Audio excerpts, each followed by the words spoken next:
Hello, sixth graders. Today is Wednesday, October 7th and Thursday, October 8th. Just want to elaborate a little bit more about what we did in class.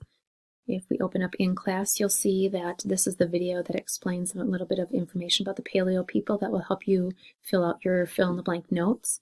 Here's the video that you can watch about fire. And then this is the video that we're going to talk about now, the earliest human migration.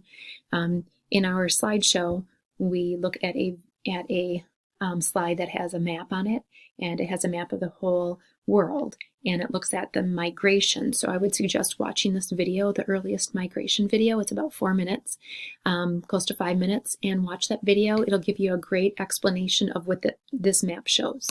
So I'm currently in the slideshow, and as you can see, this map is not just the United States, but it's the whole world.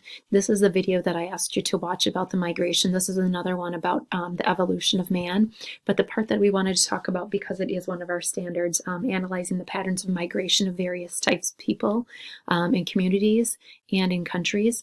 So we can see, looking at this map, this is probably the oldest date, so 3.6 million years ago. So it looks like, looking at this map, if we're going to analyze the data, the people started 3.6 million years ago in Africa, the continent of Africa right here. And as you can see, people traveled south. These people traveled northwest, they traveled north, and they traveled northeast. So this map is kind of interesting to see where people evolved and where they were able to travel to. As you can see, our continents are connected together at this time period. This is looking at the title of the map, Early Human Migration to 10,000 years ago. So when we look at the map, key directions is the red, and the dots are kind of like the locations as to where the people are in fossil sites if we look at the key down here. All right, so again, we start at 3.6 million years ago. People traveled south. This would be the warmer areas, as we can see where the equator is right here at 0 degrees latitude. People traveled south, people traveled northwest, north, and they passed through Asia, north and south. They went through this place called the land bridge, and in the video explains that a little bit more, so that's kind of interesting. That would be 14,000 years ago. 11,000 years ago, 11 to 12,000 years ago, traveling into North America. And then around 12,000 years ago, they found this fossil site, is where they traced it back to, thinking it's about 12,000 years ago, where this fossil site is. 11,000 years ago, traveling down in through Mexico and the Panama Canal, which was not a canal at the time, and into South America that way.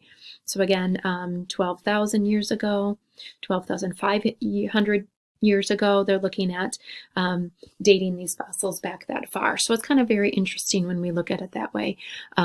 Traveling into Australia as well, 33,000 years ago. So, we're talking, again, these early people, many years, thousands, millions of years ago, that this travel started, and just look at how it expanded into what we have today. So that's talking a little bit about the migration. The video talks a little bit about why these people traveled. We learned about nomadic people in our Paleolithic explanation, so looking at that, and as these people moved south, they learned to farm, which we'll get into next class, and that will talk a little bit about the Neolithic people and how they were able to sustain a little and longer in their areas, because the food sources, they didn't have to travel from one place to another to get their food source. So big difference between Neolithic and Paleolithic people. So again, Paleolithic people were those nomadic people. They really had to move a lot. And this map is a neat map because it does show that human migration, 3.6 million years ago, all the way to about 11,000 years ago. So take a look at this, analyze it, and hopefully you find that it is very interesting. Make sure you watch at least this video would be a great one to watch. And this is another one, if you have time, you can watch this video. Of course, all these videos are optional. They give you more information so that you can learn. And then when we look at assessing these standards, you'll have a better understanding of the information that we're talking about. Have a good day.